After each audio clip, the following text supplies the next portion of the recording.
여러분, 하이브리드 차량 선택 고민 진짜 많이 하시죠? 그런데 국산 하이브리드와 유럽 하이브리드의 실제 유지 연비 차이 체감, 만족도는 생각보다 훨씬 다릅니다. 특히 오늘 영상에서는 단순히 스펙 비교가 아니라 실제 차주들의 후기를 기반으로 주행감, 연비, 정비 편의성, 그리고 여러분이 궁금해하시는 하이브리드 차량 워밍업 방법까지 확실하게 정리해드릴 겁니다. 그런데 여기서 끝이 아닙니다. 국산 하이브리드 오너들이 공통적으로 꼽는 불만 한 가지, 그리고 유럽 하이브리드 차주들이 후회하는 포인트 한 가지가 있습니다. 오늘 영상 끝까지 보셔야 알 수 있어요. 그리고 다음 영상에서는 연비 출력 감성까지 국산 vs 유럽 하이브리드 차주 실제 장단점 비교까지 준비했으니까 이번 영상 꼭 집중해주세요.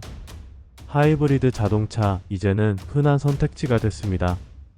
도심에서 정차할 때 조용하게 꺼졌다 켜지는 엔진, 기름값 아껴주는 연비, 그리고 친환경 이미지까지 많은 분들이 내 다음 차는 하이브리드로 가야겠다라고 마음먹으시죠. 그런데 문제는 선택지가 너무 많습니다. 국산 브랜드만 봐도 현대, 기아에서 다양한 하이브리드 모델을 내놓고 있고, 유럽 브랜드는 BMW, 벤츠, 폭스바겐 같은 메이커들이 자신들만의 감각적인 하이브리드를 앞세우고 있죠. 겉으로 보면 비슷해 보입니다. 연비 잘 나오고 조용하고 유지비 싸다 이렇게요. 하지만 실제 오너들이 느끼는 차이는 굉장히 큽니다. 예를 들어 국산 하이브리드는 정비 편의성, 유지비 절감에서 강점을 보이고, 유럽 하이브리드는 주행감, 감성, 브랜드 만족도에서 매력을 느낍니다. 그런데 막상 차를 사고 나면 연비가 생각보다 안 나오네? 정비소 가는 게 너무 불편하네? 혹은 브랜드 값에 비해 크게 다르지 않은데? 이런 후회가 생기기도 합니다. 그리고 또 하나, 하이브리드 차주들이 공통적으로 고민하는 게 바로 워밍업 문제예요. 시동을 걸면 엔진이 안 돌아가잖아요. 그럼 겨울철에는 예열을 어떻게 해야 하는 거지? 이 부분에서 국산과 유럽차가 체감상 꽤 큰 차이를 보입니다. 오늘 영상에서는 바로 이 지점, 실사용 후기를 바탕으로 한 리얼 비교를 말씀드릴 겁니다. 잠깐! 그런데 끝까지 보셔야 하는 이유가 있습니다. 유럽 하이브리드 오너들이 절대 말 안 하는 숨겨진 유지비 진실이 있는데, 이 부분은 영상 후반부에서 공개하겠습니다. 국산 하이브리드 실사용 후기. 장점 1. 유지비와 정비 편의성. 국산 하이브리드 오너들이 가장 크게 체감하는 건 바로 유지비 절감이에요. 동급 가솔린 모델과 비교했을 때 기름값이 확실히 절약된다는 거죠. 서울 수도권 출퇴근처럼 막히는 구간이 많을 때 전기 모터가 개입하면서 리터당 17에서 20km 이상 뽑아내는 경우도 꽤 많습니다. 또 하나, 정비소 접근성입니다. 동네 블루엔즈, 오토큐 어디서든 수리와 점검이 가능하니까 시간 비용적인 부담이 덜합니다. 부품 수급도 빠르고 보증 수리도 깔끔하죠. 이건 유럽 하이브리드와 비교했을 때 엄청난 장점입니다. 장점 2. 합리적인 가격. 국산 하이브리드는 차량 가격 자체가 상대적으로 합리적이에요. 예를 들어 중형 SUV 하이브리드 기준으로 국산 브랜드는 4천만원대 초반에서 시작하지만 유럽 브랜드는 6천만원대가 기본입니다. 게다가 세금 혜택이나 보험료 측면에서도 국산 브랜드가 부담이 덜하죠. 그래서 첫 하이브리드 차량으로 입문하기에 훨씬 접근성이 좋습니다. 장점 3. 실용적인 설계. 국산차답게 뒷좌석 공간, 트렁크 공간이 잘 빠져 있습니다. 특히 배터리를 바닥 쪽에 안정적으로 배치해서 배터리 때문에 적재 공간이 줄어든다라는 불편이 상대적으로 적어요. 실제로 아이 키우는 가정에서 유모차 싣기에도 넉넉하다라는 후기가 많습니다. 단점 1. 주행 감성의 아쉬움. 반대로 아쉬운 점도 있습니다. 국산 하이브리드는 효율성에 집중하다 보니 주행 감각이나 핸들링에서 약간 심심하다는 후기가 많아요. 밟으면 잘 나가긴 하는데 운전 재미가 없다 이런 느낌이죠. 특히 장거리 주행할 때는 유럽차 특유의 묵직함, 안정감이 부족하다는 얘기가 많습니다. 단점 2. 배터리 관리에 대한 불안감. 하이브리드 배터리 나중에 교체하면 비용 많이 드는 거 아니야? 이 걱정은 국산 차주분들도 공통적으로 갖고 있습니다. 물론 보증기간이 길고 실제로 배터리 문제는 드물지만 심리적인 불안 요소가 있다는 거죠. 단점 3. 워밍업 혼란. 그리고 중요한 포인트, 워밍업 문제입니다. 하이브리드 차는 시동을 걸면 엔진이 바로 돌지 않고 전기 모터로 먼저 움직이잖아요. 그래서 겨울철에 도대체 예열은 어떻게 해야 하나? 헷갈리는 경우가 많습니다.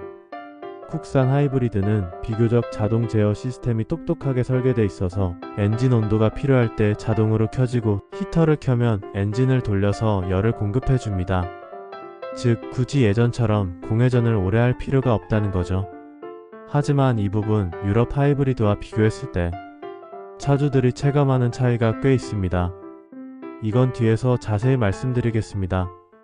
유럽 하이브리드 실사용 후기. 장점 1. 주행 감성과 안정감. 유럽 하이브리드를 타본 차주들이 가장 먼저 이야기하는 건 주행 감각이에요. 핸들링이 묵직하고 노면 접지력이 탄탄해서 고속도로 주행 시 안정감이 확실히 다릅니다. 특히 BMW, 벤츠 같은 브랜드는 하이브리드인데도 운전 재미를 해치지 않았다라는 평가가 많죠. 또한 차체 강성 자체가 높아서 장거리 운전할 때 피로감이 적다는 이야기도 많이 나옵니다. 이건 국산 하이브리드와 비교했을 때 확실히 체감되는 부분이에요. 장점 2. 브랜드 만족감 앤드 감성. 유럽 하이브리드는 사실 성능뿐 아니라 브랜드 감성이 큰 부분을 차지합니다. 운전할 때 로고에서 오는 만족감, 실내 인테리어 마감, 차 문을 닫을 때 나는 쿵하는 묵직한 소리까지 내가 좋은 차를 타고 있다라는 감성적인 만족도가 큽니다. 특히 하이브리드임에도 불구하고 전기 모터와 엔진 전환이 매끄럽고 고급스러운 주행 질감이 느껴지는 경우가 많습니다. 장점 3. 장거리 효율성. 유럽 하이브리드의 연비는 도심보다는 오히려 고속 주행에서 강점이 드러납니다. 국산 하이브리드가 정체 구간에서 모터 개입으로 강점을 보인다면 유럽차는 장거리에서 꾸준히 효율적인 연비를 뽑아주죠. 독일차 특유의 디젤 기반 하이브리드 모델은 고속도로에서 리터당 20km 가까이 나오는 경우도 있습니다. 단점 1. 높은 유지비. 하지만 단점도 분명합니다. 유럽 하이브리드 차주들이 공통적으로 이야기하는 건 유지비 부담이에요.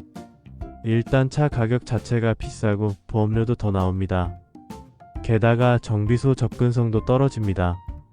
동네 카센터에서는 잘 못 만지고 대부분 공식 서비스 센터를 가야 하니까 비용이 배로 드는 거죠. 실제로 오너들이 말하는 건 소모품 하나 교체해도 국산보다 최소 2-3배는 더 든다라는 겁니다. 단점 2. 배터리 부품 수급 불편. 유럽차 하이브리드의 또 다른 고민은 부품 수급 문제예요. 배터리나 전기모터 관련 부품이 국산차처럼 쉽게 구해지지 않고 수리 기간도 길어지는 경우가 많습니다. 실사용자들의 후기를 보면 배터리 경고등이 떠서 서비스 센터 맡겼더니 한 달 가까이 차를 못 썼다라는 사례도 있습니다. 단점 3. 워밍업 차이. 여기서 중요한 포인트, 하이브리드 차량의 워밍업입니다. 유럽 하이브리드는 국산과 달리 자동 제어가 섬세하긴 하지만 겨울철에 엔진이 켜지는 시점이 다소 늦다는 얘기가 있습니다. 그래서 초반에 히터를 켰을 때 따뜻한 공기가 나오는 속도가 더딘 경우가 많죠. 실제 오너들 후기에 따르면 겨울 아침에 차를 바로 출발하면 처음 5분 정도는 차가 너무 차갑다라는 불만이 자주 나옵니다. 이건 국산 하이브리드에 비해 실사용에서 체감되는 차이예요. 단점 4. 숨겨진 유지비 진실. 그리고 유럽 하이브리드 차주들이 잘 말하지 않는 숨겨진 유지비 진실이 하나 있습니다. 특정 부품 교체 비용이 생각보다 훨씬 크다는 건데요. 이 부분은 마지막 정리해서 말씀드리겠습니다. 국산 vs 유럽 하이브리드 직접 비교 앤드 총정리. 비교 1. 연비 앤드 효율성. 국산 하이브리드 도심 주행에서 강력합니다. 정체가 심한 구간에서 모터 개입이 많아져서 실제 체감 연비가 높게 나와요. 출퇴근 위주, 도심 주행이 많으신 분들에게는 국산이 확실히 효율적입니다. 유럽 하이브리드 고속도로와 장거리 주행에서 강점이 있습니다. 특히 디젤 기반 하이브리드는 고속 주행 시 리터당 20km 가까이 뽑아내기도 합니다. 출장을 자주 다니거나 장거리 위주 운행을 하신다면 유럽이 매력적이죠. 정리하면 도심 주행 국산, 장거리 주행 유럽이라고 보시면 됩니다. 비교의 유지비 앤드 정비 편의성. 국산 하이브리드 정비소 접근성 최고. 동네 어디서든 정비 가능하고 부품 수급도 빠릅니다.